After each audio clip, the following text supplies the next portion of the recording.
In 1896, my parents, Louis and Celia, arrived in Britain from Russia with Grandma Jane. They came hoping for a better life in which they would have freedom to follow their religion, Judaism. As the years passed, they were blessed with 5 children who were expected to go to work at 14 to earn money to help run the home. I am the 6th child, and I was called the baby.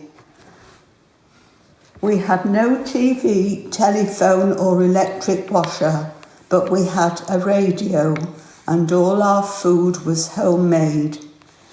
Milk and coal for heating were delivered by horse and cart. The coal was put into a hole in the path and covered with a steel plate, and the coal dropped down into the cellar.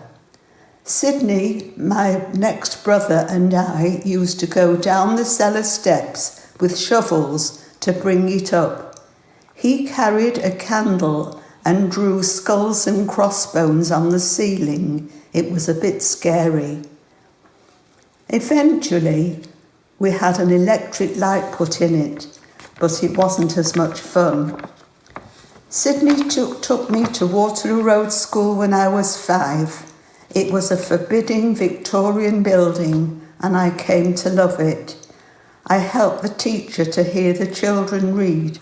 At 9, I decided that was what I wanted to become, a teacher. My wish came true in 1950.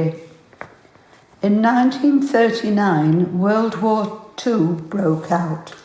Most children were evacuated to the countryside, but I cried so much that my mother brought me home to face the bombing in Manchester. The streets were dimly lit and every window had to be covered in black. My 4 brothers were called to join the army. The nations of the world joined us, men and women. Many did not return. Thankfully, VE Day was declared in May 1945 to great joy.